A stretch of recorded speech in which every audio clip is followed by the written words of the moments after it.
2차의 변별도가 어떻게 되냐? 보통 그렇습니다. 나는 1차를 열심히 해서 아주 높은 점수를 받아가지고 아예 2차는 거저먹기로 가겠다. 이런 생각을 많이 하죠. 근데 작년 같은 경우로 본다면 서울에서 2차에서 최고점과 최하점이 14.5가 발생했습니다. 14.5면 보통 1배수와 1.5배수가 몇 점 차이냐 하면 5점이나 6점 차이입니다. 그러면 아무리 좋은 점수를 받아도 2차에서 망치면 바로 탈락이고, 서울 같은 경우에 합격자 평균이 91점 정도 됩니다. 그래서 보통 6점 이상이니까 97점만 맞으면 1.5배수 점수를 딴 사람도 2차에 합격이 됩니다. 그래서 1.5배수라고 낭망하지 말고 1.5배수 들기만 하면 2차에 최선을 다하면 역전의 기회가 있다. 그리고 아무리 높은 점수를 땄다 해도 이렇게 꼴등 점수를 맞으면 합격을 할 수가 없다라고 볼 수가 있습니다. 앞으로 갈수록 2차 변별력은 커집니다. 물론 여기는 극단적인 상황이지만 실제로는 한 10점 차이는 나지요. 그래서 2차를 열심히 해야지 1차에서 열심히 했으니까 난 됐다라고 해서는 큰 코 다칩니다. 여기 23.6이 굉장히 높은 데가 강원도지요. 강원도는 미달인데도 불구하고 이렇게 높은 이유가 뭘까요? 작년에 미달이니까 설마 2차에서 과락으로 하나 떨어뜨리겠어? 하고 2차 준비를 전혀 안 해버립니다. 그러다 보니까 정말 이 감독관이, 채점관이 이 점수로 정말 줘야 되겠어? 라고 해서 점수 바닥이 아주 낮은 겁니다. 보통은 14점, 13점은 된다. 그런데 실제로는 이 14점보다도 높습니다. 왜냐하면 여기는 샘플 조사에서 본인이 나 몇 점 맞았어요 하고 신고하는 점수의 폭 차이를 14.5거든요. 근데 여러분 어떻습니까? 점수를 잘 보고 저도 주식을 사갖고 이익을 많이 보면 나 뭐 사갖고 돈 벌었다? 한 잔 살게. 이런 소리를 하고 자랑하지만 주식을 사갖고 몽창 망해봐요.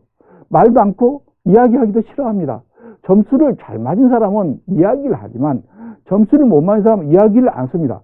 근데 점수를 못 맞았다고 이야기한 사람의 표시지 교육청에서 공개적으로 발표를 안 하니까 샘플 조사 스스로 자기가 몇 점 맞았다고 이야기한 차이가 이 정도이니까 제가 볼 때는 수업 시간 한 과목 갖고도 40점짜리를 제자가 40점 맞은 사람도 봤겠지만 23점 맞은 사람도 봤습니다. 그러니까 수업 실험 하나에서 17점 차이가 나면 1차에서 수석한 사람도 떨어지게 되죠. 그와 같은 극단적인 경우가 있습니다. 그런데 이건 통계를 존중해 주기는 하겠습니다. 이 리자몽이라는 선생님은 정말 이런 통계 아주 밝아서 이 리자몽이란 분이 작성한 표를 근거로 말씀드린 것입니다. 교육청 통계는 아닙니다. 근데 알다시피 이것보다는 더 크다고 볼 수가 있습니다. 그래서 산 넘어 산이지만 2차에서도 열심히 해야지. 만약 2차를 열심히 하지 않으면 안 된다. 이런 생각을 이 되지요. 그래서 2차 열심히 해서 파이팅 합시다. 자, 이것만 봐도 좀 떨리지 않아요? 이게 시험 장소입니다. 시험 장소. 여러분들이 어때요? 처음 만날 때는 교수를 처음 만난다든지 남자친구를 처음 만난다든지 여자친구를 처음 만나면 굉장히 떨립니다. 어떻게 될까 하고 떨립니다. 그래서 두 번째 만날 때만 해도 덜 떨립니다. 그래서 시험 볼 때 보통 빨리 갑니다. 6시, 7시에 가버립니다. 그래서 제자들이 저 시험장 도착했습니다 하고 전화가 옵니다. 이렇게 먼저 가서 여기에 딱 앉아도 보고 마이크 테스트 하고 미리 가서 이야기도 해보면 내가 서볼 장소에 미리 가본 사람하고 이 구조가 어떻게 된지도 몰라서 쩔쩔쩔 매는 사람하고 다릅니다. 그래서 일찍 가서 이 사진을 찍어온 제자가 보내온 사진입니다. 그래서 일찍 가서 여기도 서보고 여기 앉아도 보고 말도 해보고 다 시작하기 전에 문만 열면 가서 해보면 훨씬 더 떨림을 방지할 수 있는 기술이기도 합니다. 자, 여기에 수업 실현 교탁이 있습니다. 이 교탁에 이렇게 있다가 인사할 때는 내 다리까지 보여야 됩니다. 내가 연구실에서 열심히 동영상 촬영을 해봤습니다. 근데 동영상 촬영을 해봤는데, 자, 그래서 이걸 다시 한번 정리해보면요. 국어, 수학, 사회, 과학이 대세이다. 대부분 교육청은 국어, 수학, 사회, 과학에서 나온다. 그런데 앞으로는 주제 통합 가능성이 많다. 왜냐하면 코로나 때문에 솔직히 수업을 제대로 못했습니다. 수업을 다 제 시간을 다 못해서 수업 일수를 잡고 수업 시수도 줄였습니다. 그러다 보니까 일일이 하나하나 가기보다 중요한 것만 이렇게 모아서 주제 통합하고 교육과정 재구성해서 가야 하기 때문에 이게 주제 통합, 교육과정 재구성 이쪽이 경향성이 높아져서 이제까지 국어, 수학, 사회, 과학만 냈던 교육청도 올해는 이쪽으로 갈 확률도 꽤 있다. 그래서 이 주제 통합 프로젝트 학습을 연구해야 되니까 여기에 국수사과만 하되 그것을 교육과정 재구성을 연결한 통합적인 문제를 연구할 수밖에 없다. 이런 생각을 가지고 과목을 분석을 해봤습니다. 자,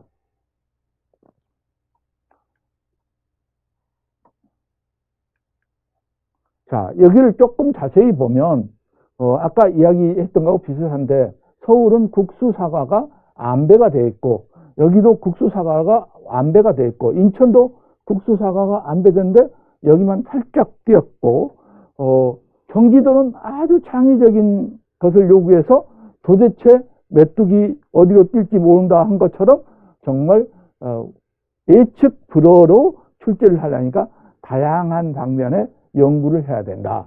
그 다음에 세종은 한번 이렇게 약간 변칙을 사용했을 정도다. 그래서 여기도 말이에요. 마치 여기에 세 과목만 있으면 그 다음에 올 때가 사회이겠는데 솔직히 내년에 사회가 올지를 정확히 예측은 못합니다. 이게 완전히 똑같이 가면 누구나 다 예측하기 때문에 하나 버릴 수가 없잖아요. 그래서 국어, 수학, 사회, 과학을 많이 안배했구나 정도만 알고요. 그래서 우리는 전반적인 과정이 국수사과 중심이고 주제통합 중심이다를 보되 자기 교육청 것을 따로이 분석을 해야 됩니다. 그래서 나는 어느 교육청이니까 하이패스 책을 보고 그 기출문제를 봐가면서 어디가 나올 확률이 있고 어떻게 할 것인가를 다 살펴보고 이제 과목하고 학년이 나오면 그 다음에 더 세밀하게 문제를 살펴봐야 된다는 것이 되겠죠. 출제 학년을 보세요. 출제 학년도 3, 4, 3, 6, 6, 4, 3, 4 뭐 이렇게 있어서 이걸 통계 내보니까 6학년이 제일 많다. 그 다음에 4학년, 3, 4학년이 꽤 되고 1학년은 특이할 때 1학년이 한 번이다. 인천이 특이하게 1학년 한 번 했죠. 그래서 대부분이 3, 4, 5, 6에서 나왔다. 근데 실제로 보면 3, 5, 6에서 제일 많이 나옵니다. 근데 3, 4가 왜 많이 나왔을까? 교육과정이 2015가 바뀌면서 여기 통계 내는 시점이 바뀌면서 1, 2학년 바뀌고 3, 4학년 바뀌고 5, 6학년 바뀔 때 3, 4를 주로 냈습니다. 그리고 5, 6학년이 되면 이제 앞으로 그래서 제가 볼 때는 이게 5, 6학년이 제일 많이 나오고 두 번째로 3, 4학년 그 다음에 아주 극소수로 1, 2학년 나온다. 왜냐하면 교육 내용을 위해서 출제자가 이와 같은 조건을 말하려면 5, 6학년 되면 출제 조건을 말하는데 1, 2학년 거 보면은 조건을 이야기해서 이렇게 할 때 드물어요. 그래서 1, 2학년 가지고 제가 출제를 해보려면 출제하기 아주 어렵거든요. 그래서 5, 6학년이 제일 잘 내고요. 그 다음에 3, 4학년입니다. 그래서 여러분은 공부하려면 5, 6학년 중심으로 그 다음에 3, 4학년 중심으로 공부하면 되겠다. 교육과정 안정기. 지금은 교육과정이 바뀌는 여기는 바뀔 때 3, 4도 꽤 많이 나왔는데 지금 교육과정을 바뀐 지 한참 됐기 때문에 안정기여서 오류강연 빈도가 제일 높다. 그래서 실전 문제도 오류강연이 많이 있습니다. 자, 그 다음에 조건이 굉장히 중요하잖아요. 이 조건을 처리하면 점수가 있는 거고 조건이 안 맞으면 점수가 없는 겁니다. 그래서 이 조건이 굉장히 중요한데 조건을 한번 살펴보겠습니다. 서울은 주로 정서적인 데 맞죠. 자기 주장이 강한 사람, ADH, 이런 정서적인 걸 중시하는 편입니다. 두 번째로 이제 미달 사람.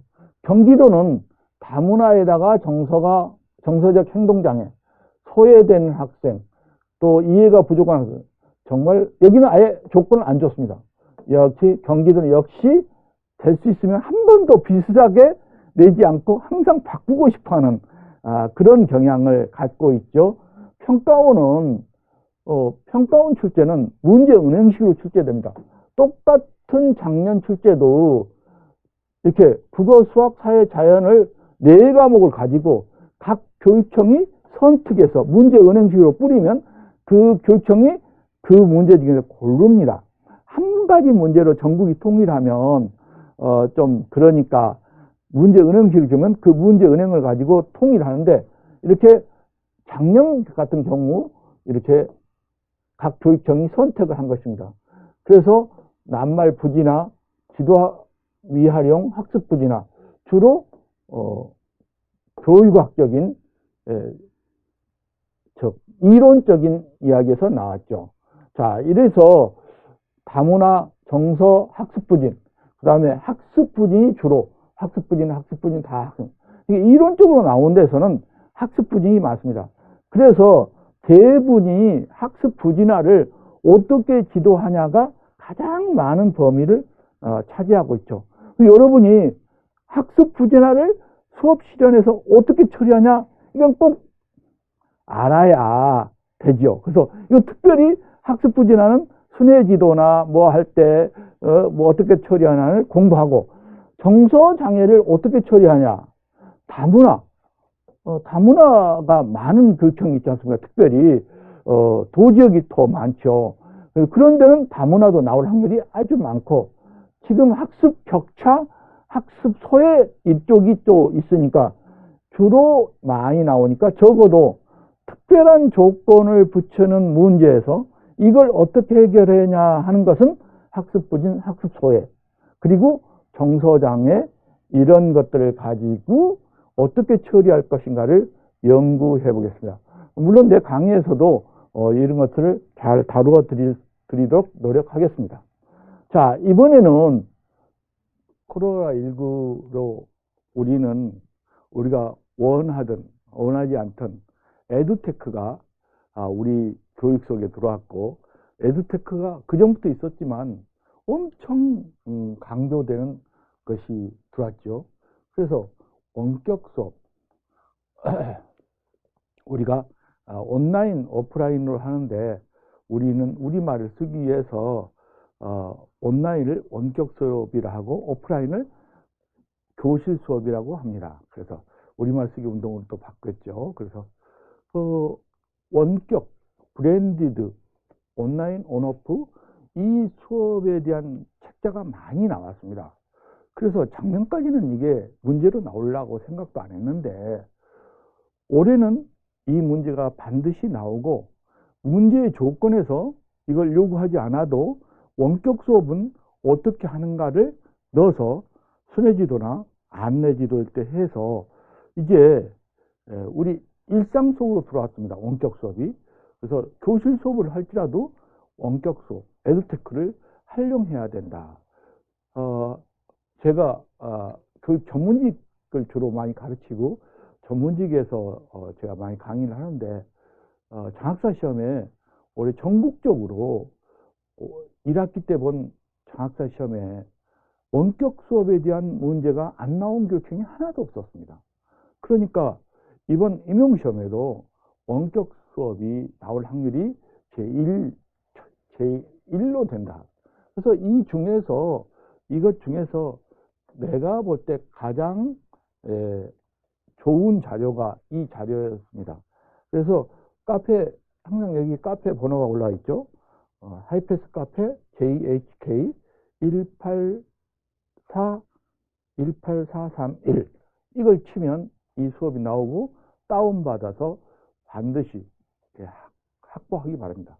나는 이걸 축약해서 1시간만 하지만 여러분은 5시간 이상 이 책을 세세히 보고 해야 도움이 될 걸로 됩니다. 물론 이거 외에도 여러 가지 카페에 나와 있습니다. 그래서 그 자료를 꼭 참고해서 제가 하는 말은 하이패스 교재하고 그러니까 책하고 하이패스 수업 실현 책하고 내 하이패스 카페하고 내 강의가 삼위일체로 봐야 됩니다. 서로 똑같은 게 아니라 보완관계에 있습니다.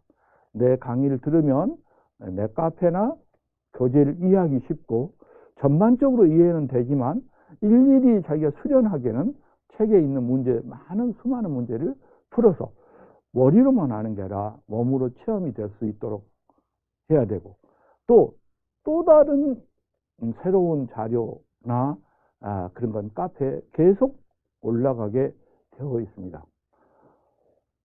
자, 그러면 원격 수업에 대해서 다 같이 한번 알아보겠습니다. 이 글을 보면 이와 같은 큰 구성으로 되어 있습니다. 그래서 원격 수업으로 교육을 다시 보다 이 부분은 들어가는 말이니까 이걸 읽어보면 심층 면접에 많은 도움이 됩니다. 그래서 말로 심층 면접으로 하는 것은 이걸 보고 또 실시간 쌍방향 수업을 어떻게 준비하면 좋을까? 이걸 면접 문제 나올 확률이 굉장히 높죠. 그러니까 이것은 면접 문제로 공부하고 여기에서 실제로 수업 사례 이것은 수업 실현이나 과정한 문제로 살펴봐야 됩니다. 그리고 우리가 볼 때는 내가 학년 분석을 했잖아요. 어디가 나올 확률이 많다? 5, 6학년 나올 확률이 제일 많다. 그래서 5, 6학년 문제를 세세히 살펴보는 게 좋겠다. 수업 실현과 과정안을 살펴보되 그 중에서 5, 6학년 중심으로 살펴보면 좋겠다는 안내를 해드립니다. 이거 매우 중요한 거니까 이건 나온다. 이 문제가 나왔다 생각하고 공부를 해주시기 바랍니다. 이게 다 끝나면 원격 수업에 대한 PDF 자료가 내 카페에 많이 올라가 있으니까 그걸 또 보시고 참고해 주셔야 될 것으로 생각이 됩니다. 네, 이 모든 규칙이란 게 엄청 중요합니다. 모든 일이 너 왜 잘못했니, 뭐 했니 막 이야기한 게 아니라 우리가 정한 모든 규칙, 그 규칙이 잘못 지켰다라고 해서 그 규칙, 우리가 정한 것을 가지고 이야기하자면 내가 교사가 정한 게 아니라서 우리 반이 함께 정한 규칙, 그것을 강조해주고 순회지도나 수업에서 분위기가 싸할 때 무엇으로 이야기하냐면 오늘 우리의 모든 규칙은 무엇이니? 그렇게 출발해서 학생을 지도해야 됩니다. 이렇게 해야 된다는 게 아니라 우리가 정한 것이니까 우리가 지켜야겠지 라는 민주시민교육, 이게 굉장히 중요하거든요. 그래서 우리가 함께 정한 규칙이라고 말씀하시잖아요. 그래서 이건 사이다 규칙이라고 우리가 미리 정했다고 치고, 물론 이게 1차 시일 경우에는 이런 모든 규칙 정하기가 들어갈 수 있습니다. 여기는 1차 시가 아니기 때문에 이렇게 이미 정했다고 보는 것입니다. 다음 시간 걸 공부하는 게 아니라 그 소재를 가지고 더 확장시킵니다. 어려운 학생한테 피드백은 연결하기죠.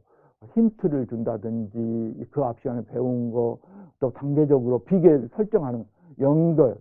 그 다음에 이거 할 때 장점을 먼저 말하고 무엇은 했구나, 노력은 하고 있구나, 대단해, 이렇게 맞추려고 노력하는 그 정성이 더 좋다라든지, 이와 같이 장점을 먼저 이야기하고 그 다음에 보완할 점을 이야기하고 또는 카드나 그림이나 이런 걸로 자료를 보충해 준다든지. 그래서 수준별 피드백 하시고 이것도 아주 단골 문제입니다. 그래서 수준별로 잘 먼저 끝난 애 아직도 못하고 있네. 또 먼저 끝난 애가 무슨 선생님인데 꼬마 선생님이 되어서 옆짝, 어깨짝한테 가르쳐 주기라든지 이번에는 그 배운 사람이 어깨짝이 되어서 이쪽을 가르쳐 준다든지 이렇게 해서 수준별 그 지도가 될 수가 있죠. 자, 수업은 실패해서 성공을 배우는 것이지 모두 다 잘했군 잘했어 아닙니다. 실패를 두려워하지 않게 실패하는 사람을 격려해주고 영상편지 이것은 좀 신선하지 못하니까 다른 손가락 인형극으로 바꿔주고 수수께끼를 하면 모두 다 맞추고 싶어하고 신기합니다. 애들이 제일 우리 손주가 와서 보면 할아버지 제가 수수께끼 낼게요 라고 이야기를 제일 잘해요. 수수께끼는 항상 우리에게 그 지적 호기심을 자극합니다. 그래서 수수께끼를 도입할 수가 있고요. 항상 말씀할 때 자성해야 과학 시간이면 과학자, 국어 시간이면 국어와 관계된 세종대왕이니 뭐니 막 그런 이야기. 그 다음에 자석표를 꼭 미리 알고 숙지하고 하나의 자석표를 만들어서 끝날 때까지 변경시키지 마세요. 그래야 줄줄이 외울 수 있습니다. 지금까지 우리가 수업의 팁에 대해서 알아보았습니다. 그럼 다음 시간에 뵙겠습니다. 감사합니다.